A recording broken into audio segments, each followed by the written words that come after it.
and good afternoon and welcome to the deal. I'm your host, Ed Clark. It is January the 9th, 2020. I always have to look over there at the calendar to see what day it is because I never know. The time is just flying by.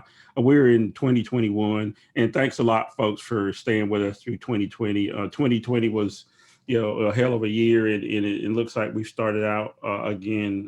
2021 is going to be interesting as well. We're here on Saturday afternoon like we usually are. We had a special Thursday night because we couldn't go without talking about what happened on Capitol Hill on Wednesday when they were trying to certify the electoral votes. We had G.K. Butterfield in here, and then if you're watching us here on Saturday the 9th, on Sunday the 10th on Fox 107, 104 on Connections with Val Atkinson, the full interview with G.K. Butterfield, Congressman of the 1st District of North Carolina. He'll be there, and you'll be able to hear the entire interview. And if you saw Thursday night, you saw a piece of our conversation with G.K. Butterfield talking about his experience there in the House and what was going on. But in the meantime, let's just go ahead and get with it. As always, we have our resident political science expert, Val Atkinson, in with us. Val, welcome to the deal. Good to be here right now, Ed. Yeah, happy New Year again. I guess I don't know, Val. I'm just really torn about this. I mean, I keep hearing people say, "Oh, this isn't America. That we're better than this." But my contention is that we aren't. That is precisely what America is. Those people who showed up on Wednesday at the behest of Donald Trump are exactly what America is. Those people are driven, I'd say 90% of them by white supremacy, and then the other 10% are extra loony because they're worried about Democrats eating babies, right? So I can't even put those in a category. But I know that a lot of them are just straight up white supremacists. They were carrying a Confederate flag in Congress. They were standing on the speaker's dais. They stole property out of the speaker, Nancy Pelosi's office. Talk to me real quick about where we are right now. What is the situation on Saturday the 9th? What are we looking at? I know there's talk about impeachment again. So let's start there. What is the likelihood that there'll be articles of impeachment, and where do they go? There will be articles of impeachment, Ed, and the timetable appears to be that they will be introduced on Monday. And it will be a special session that it will bypass the committee route that it normally takes. And it'll be almost like a unanimous consent type of operation. They expect to get this thing over to the Senate in short time, in a 24-hour period. So this means that Senate will have ample time to handle this situation. Now, a lot of people are concerned as to whether or not we can muster 67 votes in the Senate to convict Donald Trump and remove him from office. I'm not sure if the Democratic leadership in the House are really concerned about that, or if this is in fact one of their goals, is to really remove him, because I think they can count the numbers and know that that's going to be very difficult to get 67 senators to vote to remove Donald Trump. So what then would be the reason to do it then? What do we have a good reason to do it if we can't remove him? Absolutely, we do. The reason would be to put pressure on GOP senators and other people, maybe some blue dog Democrats, to make them take a position on where they stand on people trying to take over the capital of the United States of America and have an insurrection and a coup d'etat. Take a stand on this, take a vote. And this would force them to do that. And if some of those people who voted not to certify Arizona, the Electoral College votes in Arizona, and then come back and vote not to impeach or remove from office, rather, Donald Trump, is saying a lot about where they stand regarding our democracy. After 5 lives have been lost, untold damage to the Capitol building. And one other thing, Ed, you were enumerating and ticking off the kind of things that have happened at the Capitol building. There's one thing that was discussed this morning on one of the talk shows. They are talking about an intelligence sweep that needs to go through the Capitol building to see if anything has been left there.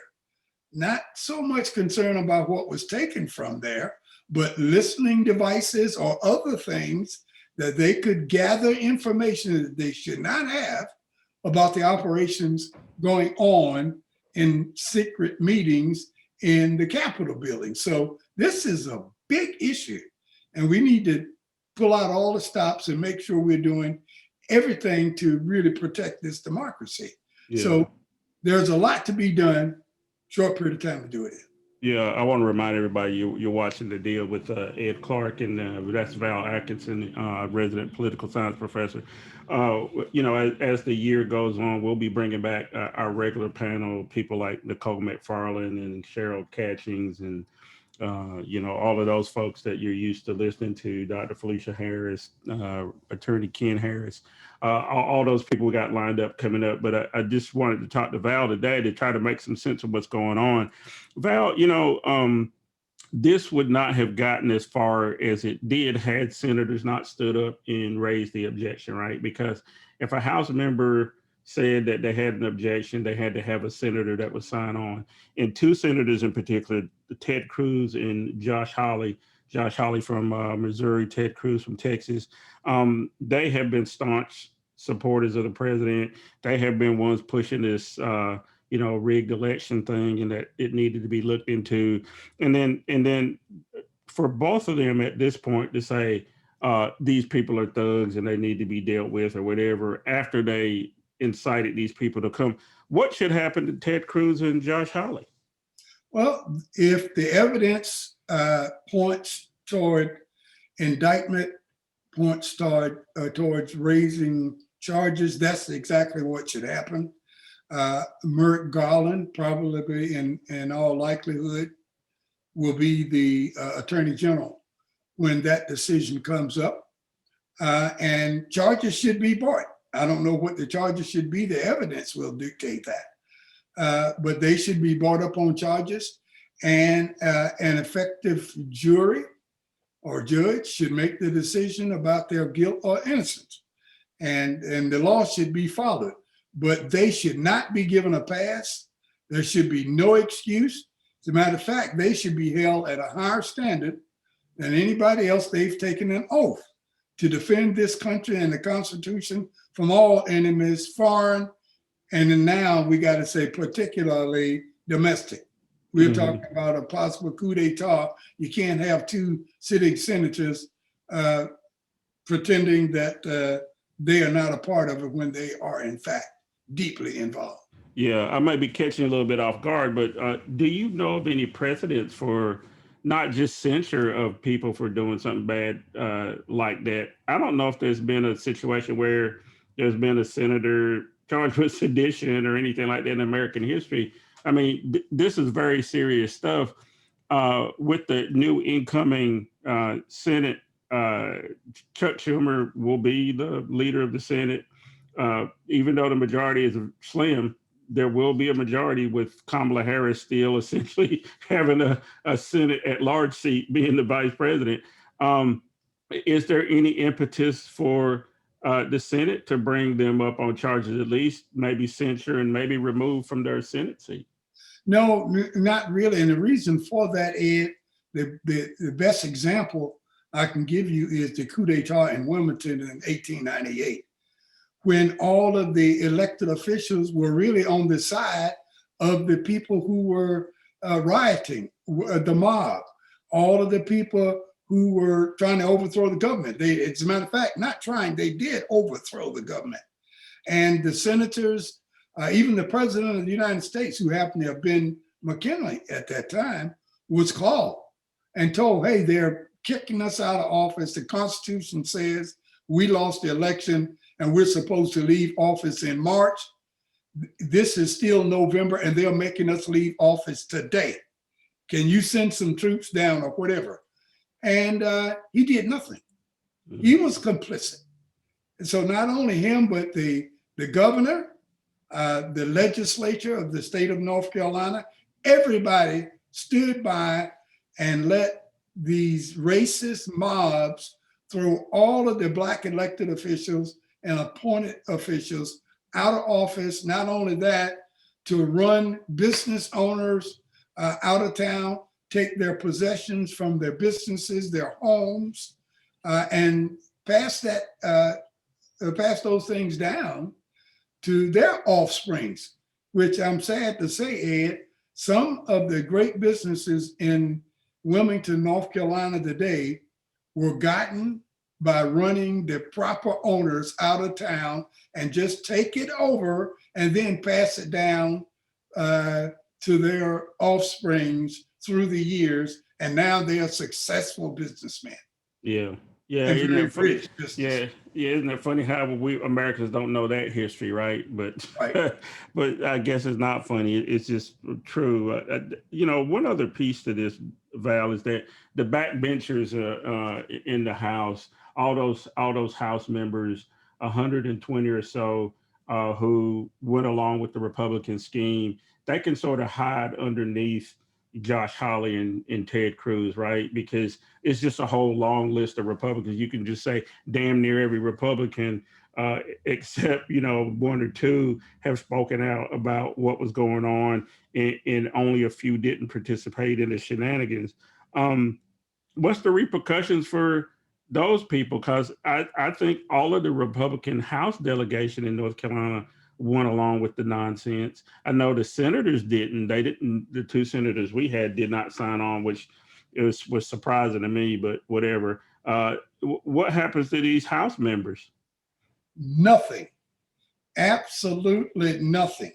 And that's the sad part about it is that uh, right now the only avenue of success that I can see, Ed, is that we create an environment so toxic for all of these people that participated in this unsuccessful coup to pay the price for a long time coming. What does that mean?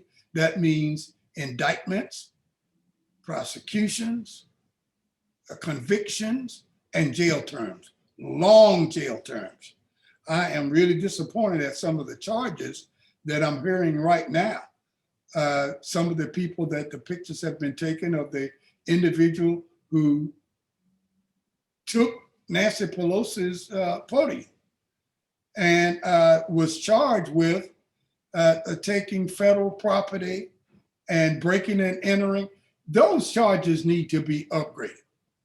And they need to be given charges such as sedition and those kind of things. They need to spend years and years, decades in jail for these kinds of things. Because if they can go to jail, if they can go to trial and get off with a month or two sentence and suspended sentences and probation and all those kinds of things, all you've said is come on in, Trump 2.0, and let's try this again in a few years, because there's no price to pay. And we like to do that because one of the reasons, the fault area that we have in this category, Ed, is we're trying to send a message to the rest of the world that we're still intact. American democracy and the American government is still good, and we may have one or two bad players, but by and large, we're still wonderful and we're still the world leader. And so you don't want to punish anybody. You don't want to say you had a bad president. Well, that day's gone. You're going to have to go in and root this stuff out by the roots, take care of it, and send the message that if you violate the law of the land, if you try to participate in sedition, try to enact a coup d'etat, you will be punished accordingly, and the punishment will be stiff. You got to do that, and you got to send this message strong.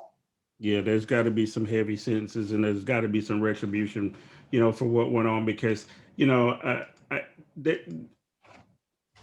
I don't even know what to say. I mean, I saw the memes about if this had been black people charging the Congress, how many dead people would there be, and those kind of memes? Because it would have been carnage if me and you had tried to rush that place.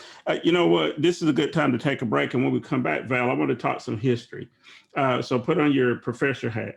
I want you to talk to me about how we got to this belief that patriotism is somehow tied to a flag and those kind of symbolism things, and not really what we've done, right? That this country was born out of rich people who were mad about tea and the price of tea, but not really about freedom. But we'll talk about history when we come back. Everybody stay right there. You're watching The Deal with Ed Clark and Val Atkinson. We'll be back in just a minute. Well, thank you, Val. Thank you, Ed. Thank you. You guys have been an enormous resource for the African American community, and you've been doing it for a long time. And I just want to thank you for all that you mean to our community.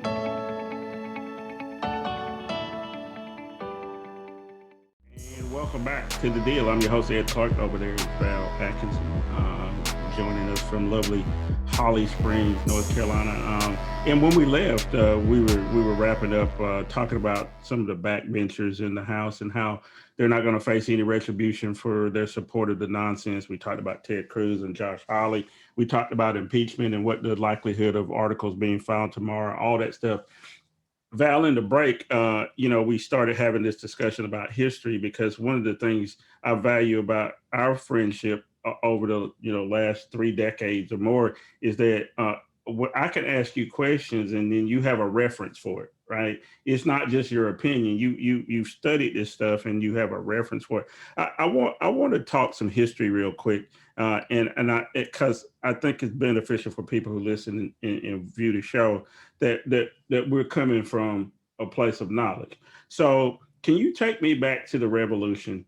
Because these folks who invaded the Capitol on Wednesday fancy themselves some kind of patriots, right? That they were doing some sort of, things that are analogous to what the Patriots would have done back in 1776 or whatever. And somehow that they have some sort of inside knowledge on the Constitution that would have allowed Mike Pence to somehow overturn the election. So give me a history lesson here. Go back to 1776 for me and the founding of the country. What was this country really founded on? Let's be honest. Give me your honest, you're teaching a class here and you're going to tell the students why these patriots, so-called, are wrong. This country was basically founded, Ed, on greed, on avarice, on freedom. You got to know that in Europe, not only just in England, not only in France, not only in Italy, but all over Europe, it was a lot of monarchs.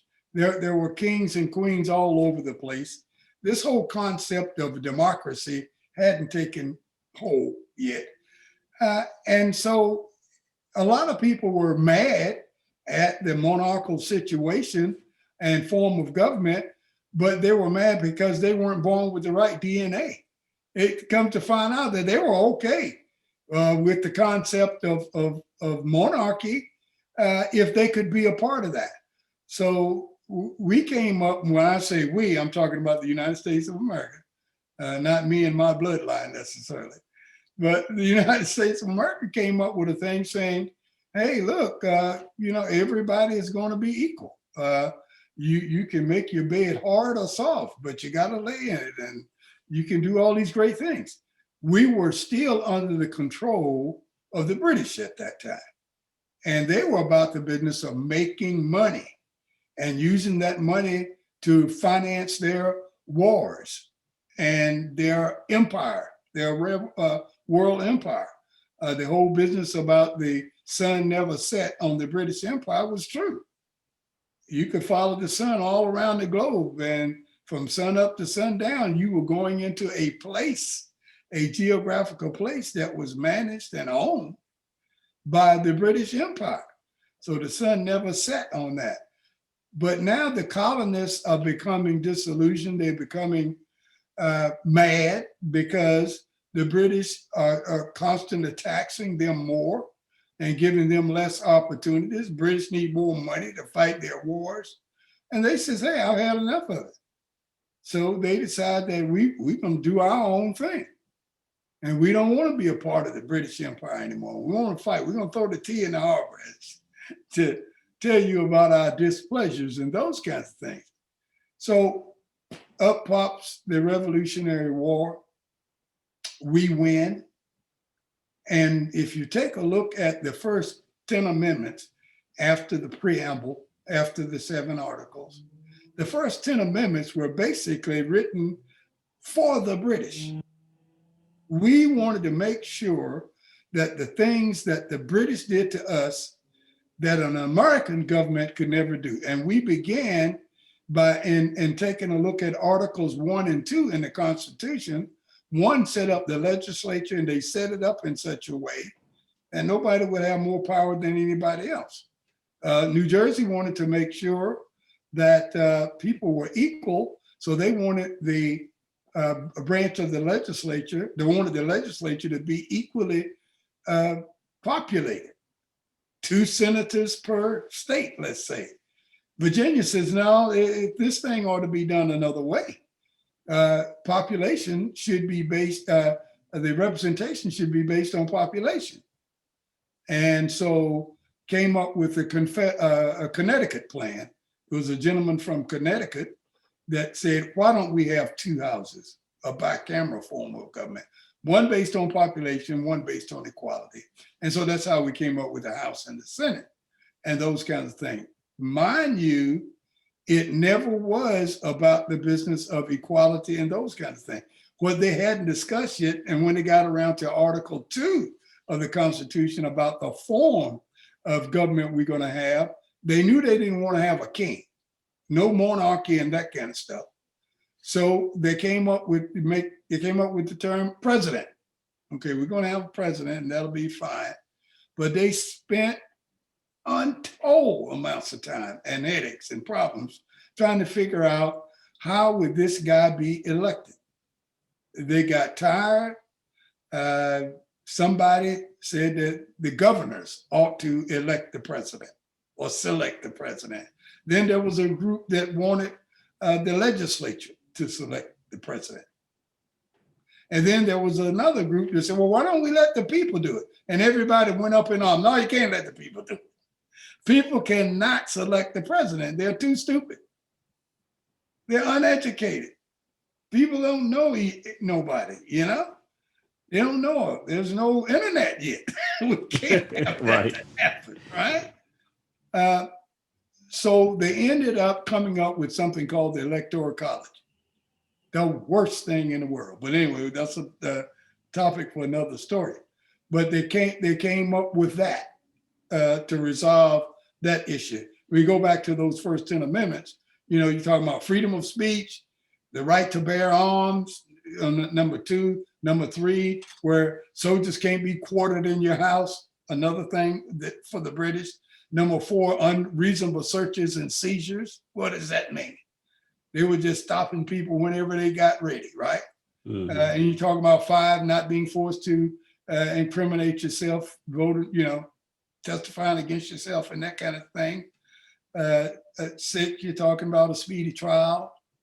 7, trial by jury. Then 8, talking about excessive bail and that kind of thing. And 9, getting into talking about the rights of the people and all of the things not enumerated in there and given to other places automatically go back to the people.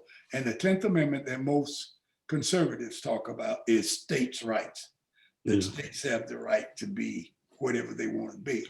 But before you go on, Val, let me remind the folks you're looking at the deal with Ed Clark and Val Atkinson. Val's been giving us a great history lesson on how we got here.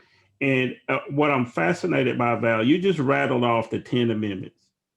And exactly, you know, in a nutshell, what they talk about. Do you think any of those idiots the seditionists who were there on Wednesday could you go up to any of them and have them explain any of what you just did in the last 2 minutes? Very few. I'll say that, very few, because there may be a couple of history or political science professors or whatever among the bunch. But very few people know this, and they don't take time to do it. That's one of the reasons, Ed, during the coming year, you and I have already discussed, and I'll share this with them. We're going to have a show periodically that talks about civics and what people should know, what they did not get. Because every time we come up with an instance like this, people want to know, what's the 25th Amendment about? They keep talking about that.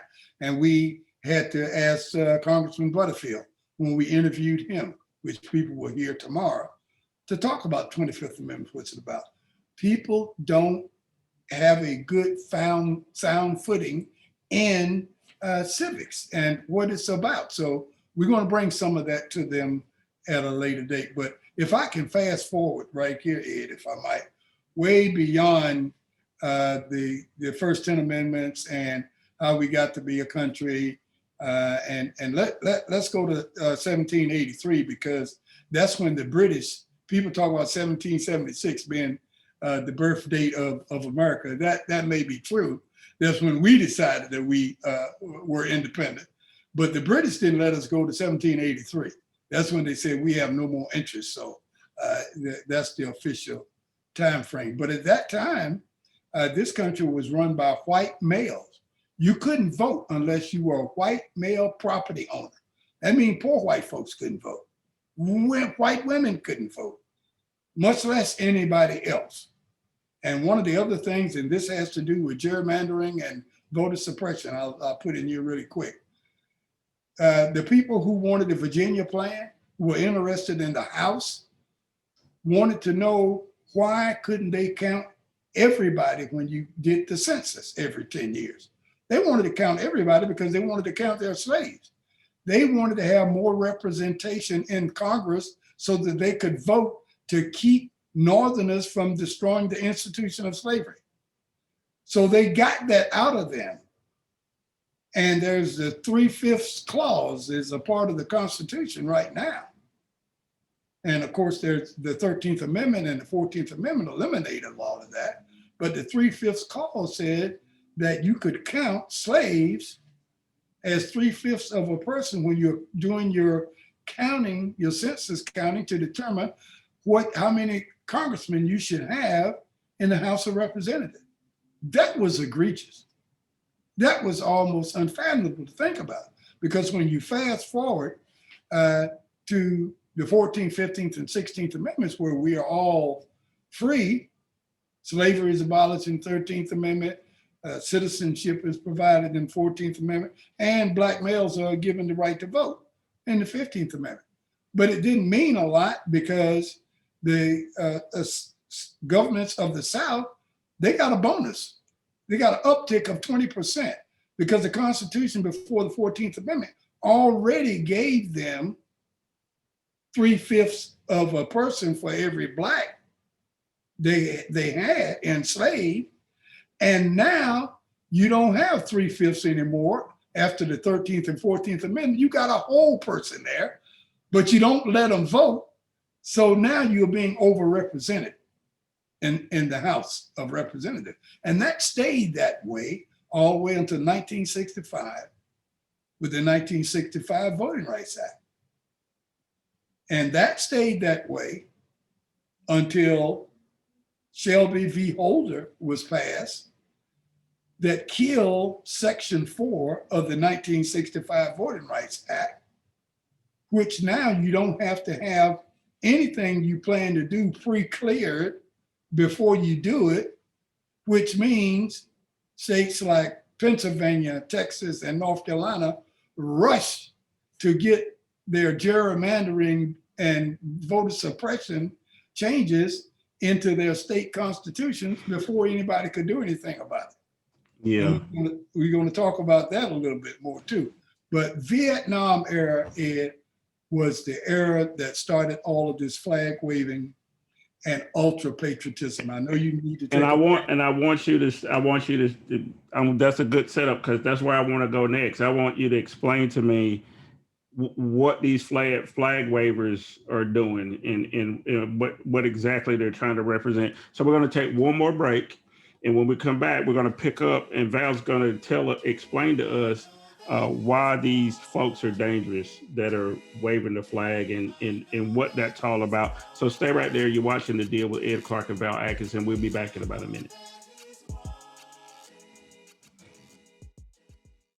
Happy birthday to you. I've never done this before.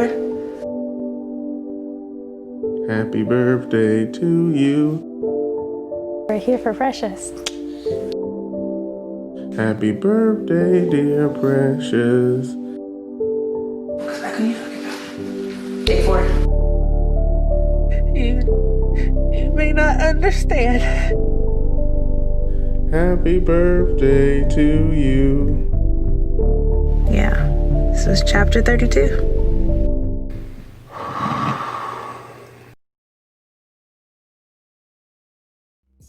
And welcome back to The Deal. I'm your host, Ed Clark. That's Val Atkinson over there. We've been talking some history in the last segment. I've made Val go all the way back to 1776 because I think you were born in 1774. Is that right? No, we went all the way back to 1776 because we wanted to try to frame this next in the last segment.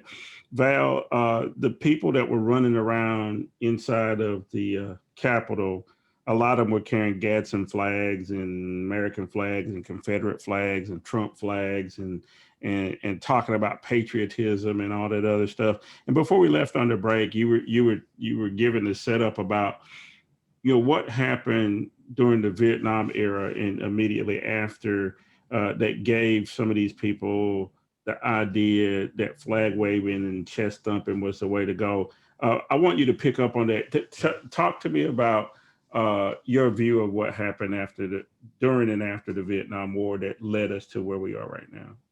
Well, there was one particular instance in the Vietnam War that sort of turned things against the generals trying to navigate that war.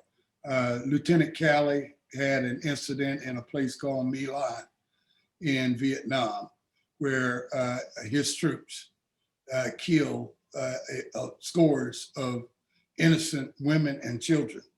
And the photos were splattered all over Look and Life magazines, and it made the nightly news, and it became a problem. And from that, if you wore a uniform and you were using airlines and walking through airports, you were called all kinds of names. Baby killers, you were spat upon.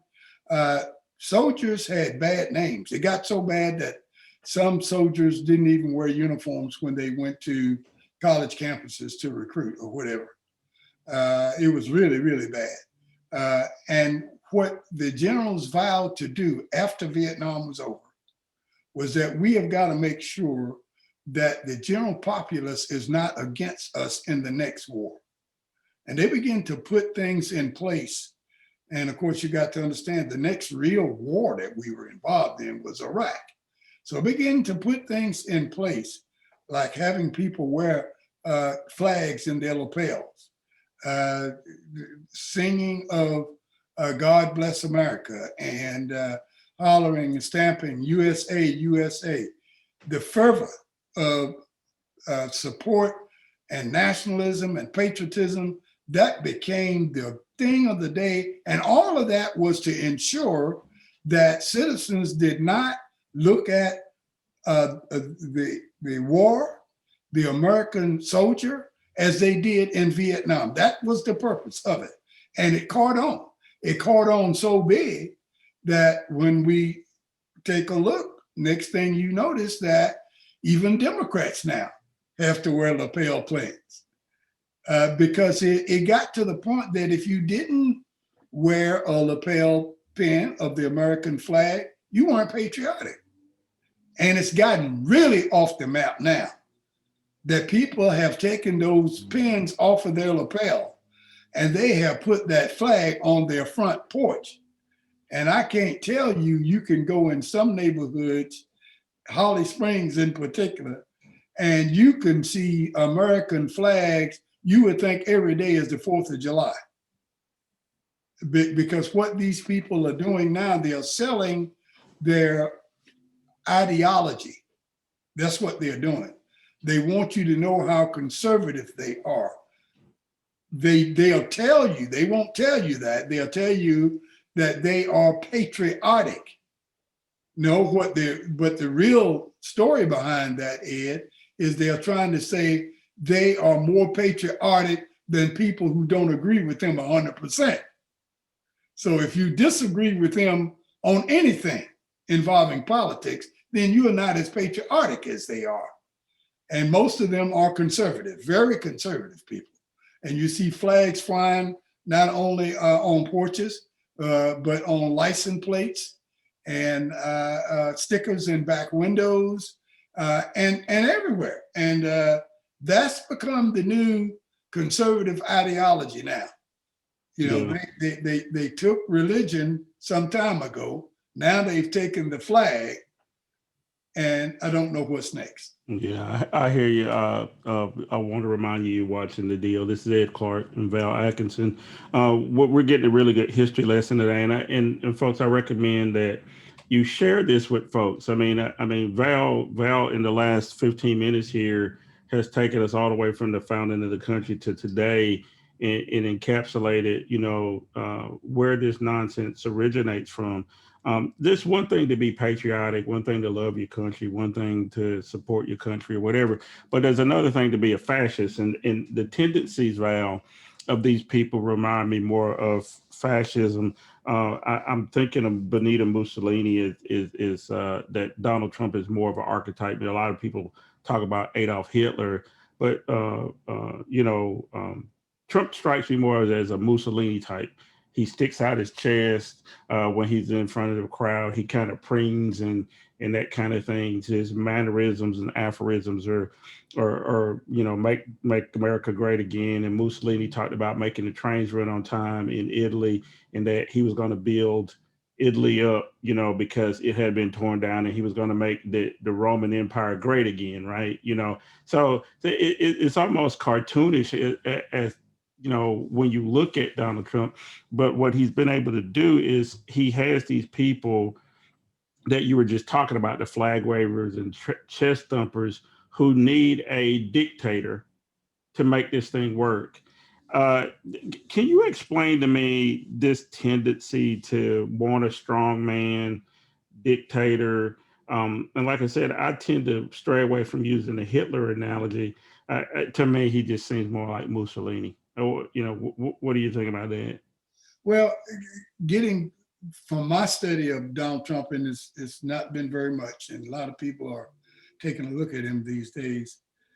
Donald Trump took on the political stances that he displays right now because he could not be presidential. Donald Trump understands clearly what a president is supposed to do, what they're supposed to look like, what they're supposed to represent. And he has decided, I can't be that. I don't want to be that. I'm going to change this institution of the presidency into something that is more befitting to me, that I can just fall out of bed at 3 o'clock in the morning and do. I want it to be whatever I do is presidential. Not that there's a system set up from somewhere about what presidential is and I have to do that. No, presidential becomes whatever I do. And because of that, people begin to attribute a lot of things to Trump that maybe should or should not be. But his decision in acting as he does is because he is lazy. He doesn't want to try to do or be anything else. And he wants to be Donald Trump, whether he is a president or whether he is CEO of Trump Steaks or Trump Neckties or University of Trump. He just wants to be Trump. And once he is exposed properly, I think that he'll lose all of his support. People will get off the Trump train, but Ed, racism and white supremacy was here in America before Donald Trump was born. And just because we get rid of Donald Trump or block him from playing any major role in our society or government anymore, don't mean we're going to get rid of the biggest problem this country has ever had, and that is the problem of race and race relations. Yeah, I agree with you 100% there, Val. In the time we got left here, let's switch gears real quick. The inauguration is coming up, and there's events coming up in DC that we're now going to have to be concerned about the security and safety of those people that are going to be there. We know that people had pipe bombs. We know people had high-powered weapons, assault weapons, and all assortment of things. They killed a police officer with a fire extinguisher and bashed him over the head until he, died. So I'm scared of these people, and I think everybody is rightly afraid of something maybe happening again. Donald Trump, despite what he said, saying, and Sean Hannity and Ted Cruz and Josh Hawley saying that they abhorred the violence or whatever, they fomented it, right? So I guess the question is do you even have a public events, inauguration, and those kind of things? And if you don't have them, what's the upshot of not having them? Well, you've got to have them because we don't want to send the wrong message to the perpetrators of this failed coup that they can do something like this, whether they succeed at it or not, and stop us from having our big national events. Nothing's going to stop us from inaugurating the 46th president of the United States and the vice president. That's not going to happen. We've done this throughout our history. We'll continue to do that. Security has always been very high because of who's in attendance at the inaugurations. You have Congress there, you have all of the Joint Chiefs there, you have the military there, you have the courts there. You have all of American government in one place. So security has to be super high during that time. And I would say that we need to egg it up a notch because the security has primarily been to stop outside sources from coming in and taking advantage of a weak point. But now we have to continue to do that and also add in stopping an element that stops inside sources, if I can use that word, because we have domestic terrorists now that has shown its ugly head and will do some things. They've already said through their online communications that there are two dates that you need to watch out for, January 17th and the inauguration date of January 20th. We don't know what they're going to do or if they're going to do anything, but we must be prepared. And as we used to say a long time ago, the show must go on. The show will go on. So yes, we need to have the inauguration on the 20th. Right. Okay. Well, so in the time we got remaining here, Val, I do want to make sure that folks understand that, news is ever evolving, but, it's hard to keep up with every single thing. But what we try to do is give you a good overview of what's going on. A lot of times you listen to the talking heads on the 24-hour cable channels, and there's not so much nuance because they don't have a full discussion.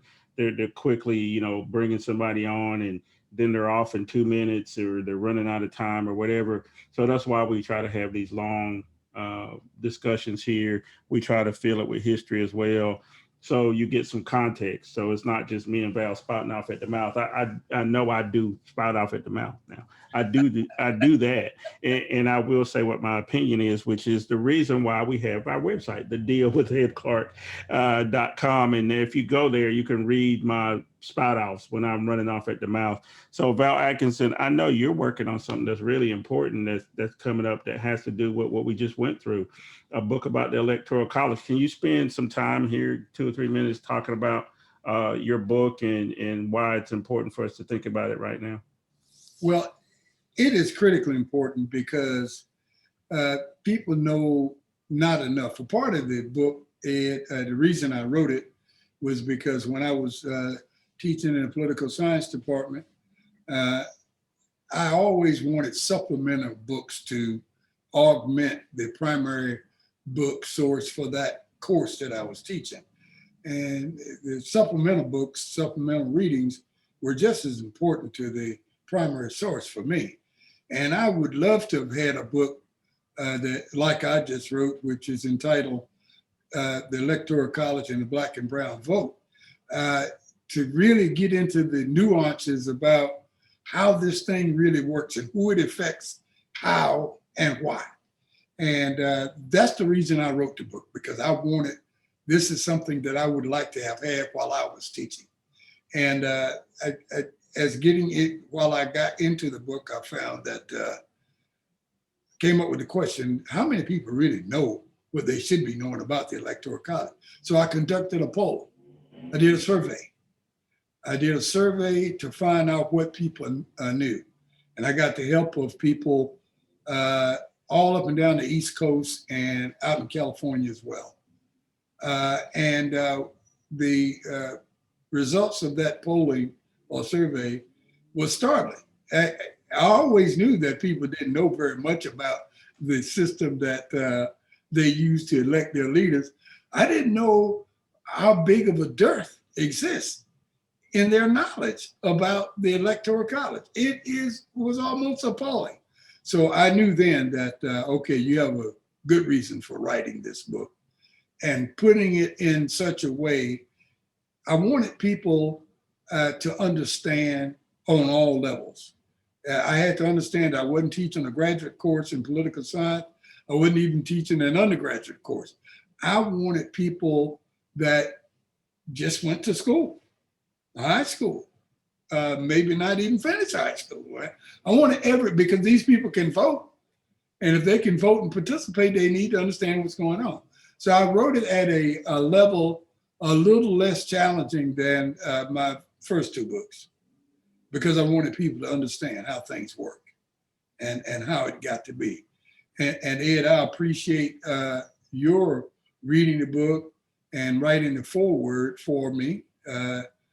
Outstanding. So if you want to see a good piece of script, go and take a look at that. And Ed Clark, he wrote the foreword to that. But I think it's going to be a book that people will enjoy reading.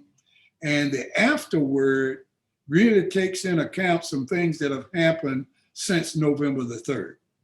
I think they will enjoy that in terms of bringing everything up to date, how things were used in the Electoral College, how it worked, what Democrats do to try to win elections, how Republicans try to win elections, and what you should know to keep free, to remain free and have a say in who your leaders are. Yeah, but vitally important at this time and understanding how things work. And that was one of the things Val talked about in the last segment, that we're going to be doing the civics lesson, from time to time during the year, because it's imperative that you understand what these people are talking about. The reason why we're at this place is that those people who invaded the Capitol Hill the other day don't understand American history. They have a false sense of what American history is. Their grievance that they were supposedly trying to address isn't real. Donald Trump is not the savior. He's not Q. None of that stuff makes any sense. It's crazy and unhinged. But for us to be able to do something about it, we have to understand how the government works and everything else. So I guess this is a good place for us to wrap up, Val. I want to tell everybody, come back next Saturday, and if any news breaks during the week, we'll do a special like we did during the week. Tomorrow, Sunday at 8 a.m. on WFXC and WFXK. If you're in North Carolina, Eastern North Carolina, Southern Virginia, you can pick up that station, Foxy 107, 104. Val Atkinson, GK Butterfield will be in with us then. Next week, we don't even know who the guests are. We're going to try to get back on schedule and start bringing in the panel again. So expect to see people from the panel over the year. And then also, if you have ideas about what we should talk about or who we should talk to, or if you think you should be on here because you got something to say and we need to talk to you, if you got a book or, or whatever, you let us know. Drop us a line at the deal with edclark.com. There's a link there where you can drop us a line. Val, is there any way to reach you? How can people reach you if they need to reach you? Yeah, I want to leave a couple of websites and a text address. If you want to leave a email address for me, leave an email for me, use this email address.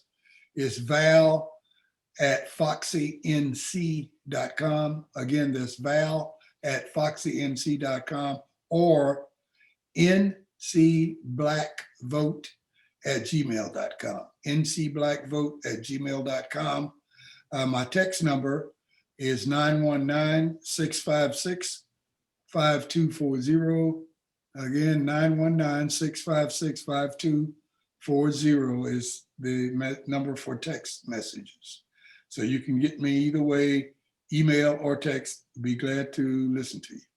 There you go. That's Val Atkinson. So you squandered an hour with us again.